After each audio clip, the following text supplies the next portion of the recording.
بەپێی ئەو ڕێکەوتنەی کە کراوە لە نێوان هێزەکانی سووریای دیموکرات و هەروەها دیمەشق واتە سەرۆکایەتی سووریا، ئەمڕۆ هەنگاوەکان چوونە پێشەوە هێزەکانی ئاسایشی سووریا چوونە ناو قامیشلۆ. ئەمڕۆژ لە لایەن ئاسایشی قامیشلۆ پێشوازیان لێکراکەواتە هەنگاوی یەکەمی ئەم ڕێکەوتنە جێبەجێ کرا. نابێ ئەوەشمان لە بیر بچێت کە ڕۆڵی سەرۆک بارزانی یەکجار گرنگ بوو لە جێبەجێکردن و بەدیهێنانی ئەم ڕێکەوتنەی نێوان هێزەکانی سووریای دیموکرات و هێزەکانی دیمەشق. بۆ قسەکردنی زیاتر سەبارەت بە ئەم بابەتە کە ئەمڕۆژ شاندێکی ئەنەکەسە دیداریان هەبووە لەگەڵ ئەحمەد شەرع سەرۆکی سووریا، دەمانەوێت قسەی زیاتر لەسەر ئەم بابەتە بکەین بە میوانداری زۆر بەڕێز سلێمان ئۆسۆ، ئەندامی دەستەی سەرۆکایەتی ئەنەکەسە کە ڕاستەوخۆ لە شاری دیمەشقەوە لەگەڵماندایە. کاک سلێمان، شەوتان باش، سوپاس بۆ بەشداریکردنتان لەگەڵمان لەم گەشتەی ژووری هەواڵی کوردستان 24. ئێوە ئەمڕۆ دیدارتان هەبوو لەگەڵ ئەحمەد شەرع سەرۆکی سووریا. دەکرێت بزانین ناوەڕێکی کۆبوونەوەکەتان چی بوو، لەسەر چی قسەتان کرد؟ باش ئێوار باش کوردستان 24 و هەموو کارمەند و تەماشەوانی وێرێ. بڕاستی ئەم وەک شاندا دەستای سەرۆکاتیە ئەنە کەسێ li gor dawak fermî dawanameyek fermî ji Wezareta Derve Sûrî ji me re hat û me ew dawa telbiye kir, yanî me cî bi cî kir. Doh em bi Cenabê Wezîrê Xariciyê rûniştin û gelek mijar me guftûgû kirin li ser pirsgirêka Kurd, ser mafê milletê Kurd, ser yanî zirûfê êgo milletê Kurd tê derbas bûyî. هەروەها ئیرۆژی ینی استقمال بوو بدیتنا جەنابێ سەرۆک ئەحمەدی شەرع. ڕاستی جواتە اعتیبار دکن جواتێک باش بوو. ئێمە وەک ئەنە کەسێ وەک سەرکردایەن ئەنە کەسێ مە تاکید کرد إنه مصيري يعني جزءك جي ملتي كرد وجزءك جي ملتي عرب وهروها قالك بيك هاتي دين يعني مصيري وان يعني بهفدور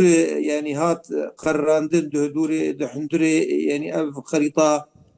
سوريا بموجب اتفاقيات سايكس بيكو وام جروجا جو سوريا افاب واعتراف بو وقت دولة وقت ملت يعني ام جما في وقت بفعرن بن بكرن حقيمتين ايرو تشتيغو تشيبو وغاردنة سوريا تشيبوني هفيا ما او جو اف يعني مشاريع وسياسات ايجو تمييزي قد حقي ملتي مدهات طبقات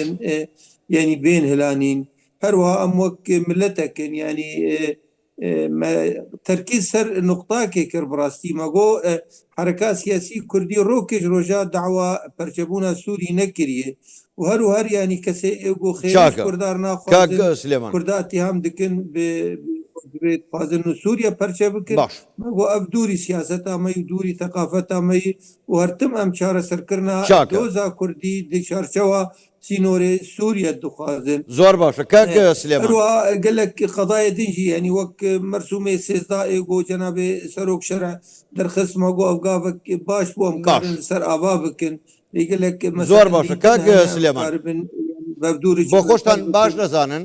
هەم لایەنی سووریش باش دەزانێ سەرۆک بارزانی ڕۆڵی یەکجار گەورە و گرنگ و یەکلاکەرەوەی جێڕاوە لەو ڕێکەوتنەی نێوان هەسەدە و حکوومەتی سووریا. دەمەوێت بزانم تێڕوانینی ئەحمەد شەرع سەرۆکی سووریا بۆ ڕۆڵی سەرۆک بارزانی لەو ڕێکەوتنە لە چەسپاندنی مافی گەلی کورد ڕێگریکردن لە خوێن ڕشتن. تێڕوانینی ئەحمەد شەرع سەرۆکی سووریا بۆ ڕۆڵی سەرۆک بارزانی چی بوو، چۆن بوو؟ ئەف پرسگرێک ڕاستی ینی ئەو مژار مەدۆ بەرێز ینی وەزیرێ دەربەر ئەسعەد شیبانی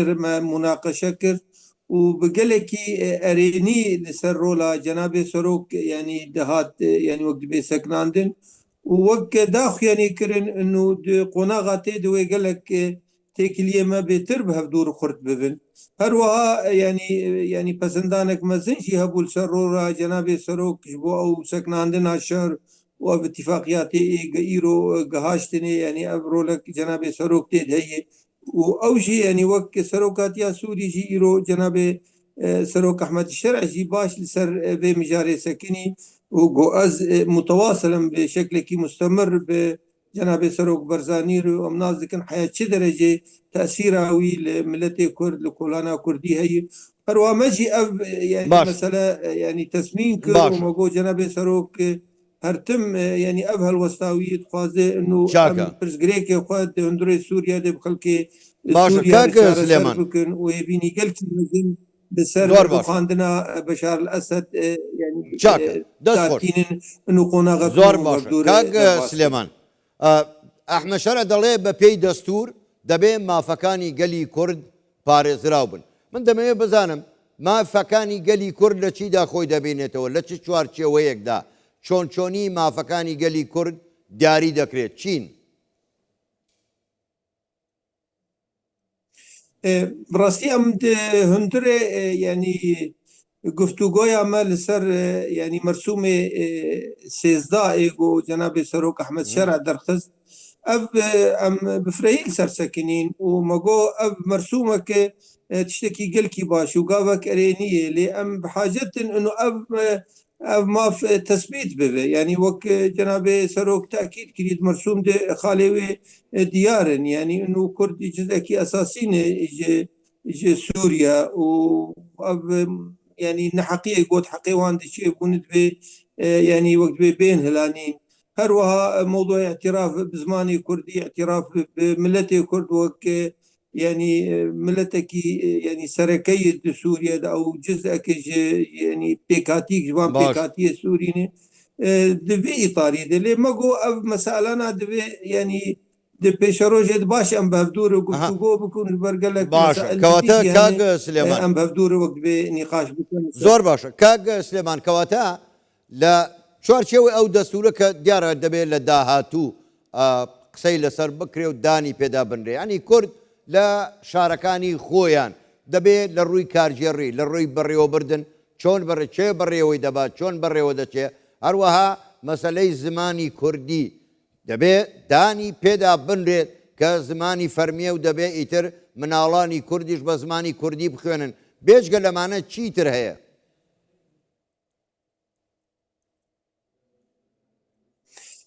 تشتي دني ايجو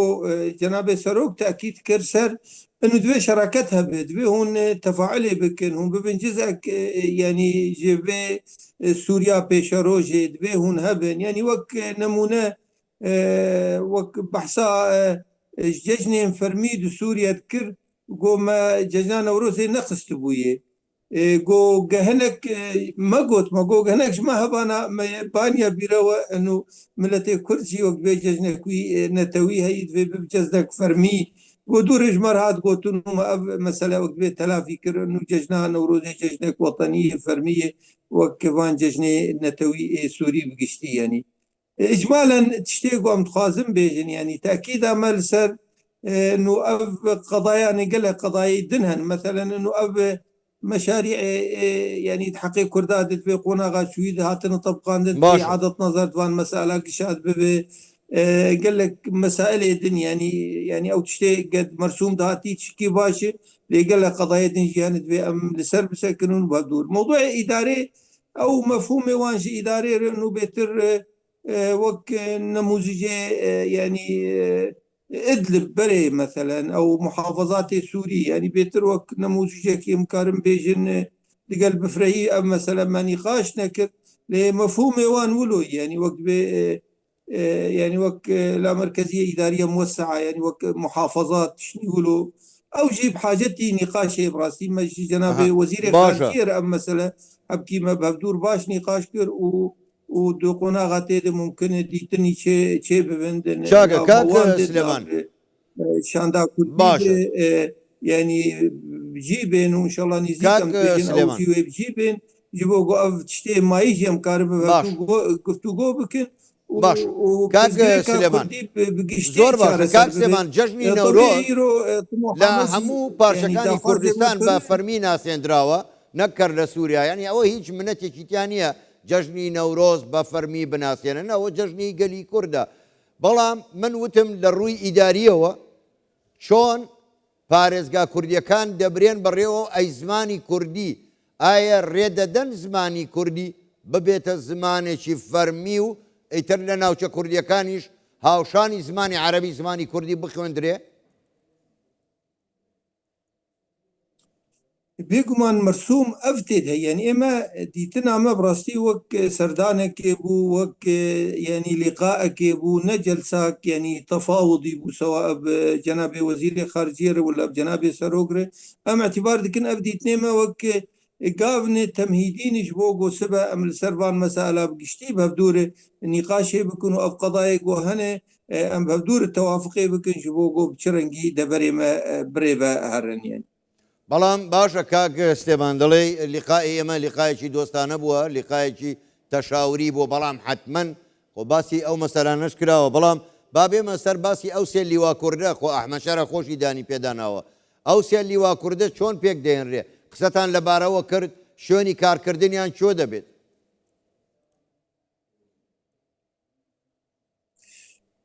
باش وڵا ئەم ڤەیە دۆ ینی جەنابێ وەزیرێ خارجیێر ئەڤژی ئەم درێژایی سەر سەکنین و ئێمە مەگۆ وەک ئەنجومانە نیشتیمانی کوردی ئەم پشگێر بوون ji vê rêkeftinê re ev agiribest û ev itîfaqatê eskerî û emnî êgo çêbûne talî ئێمە hedefa me esasî nû şer nekeve deverê Kurdî û milletê me penaber nebe ev bi firehî em li ser sekinîn û ev itîfaqa çêbû jî em etîbar dikin ew jî gavek erênî li ser riya çareserkirina van qedayê xilafî û îdarî êgo di منطقê de wê biçirengî çareser bibin. Qediyak din îro em bi cenabê serokir me nîqaş do jî bi cenabê wezîrê xarciyê re ev mewduê xîtabil kerahiye ev yani tiştê tê gotin li ser televizyona û sosyal medya û dajon bi tîcarê yani şerekî Kurdî Erebî çê bibe em bi firehî sersekinîn û baş ew jî mutefehim bûn û me ji wan got divê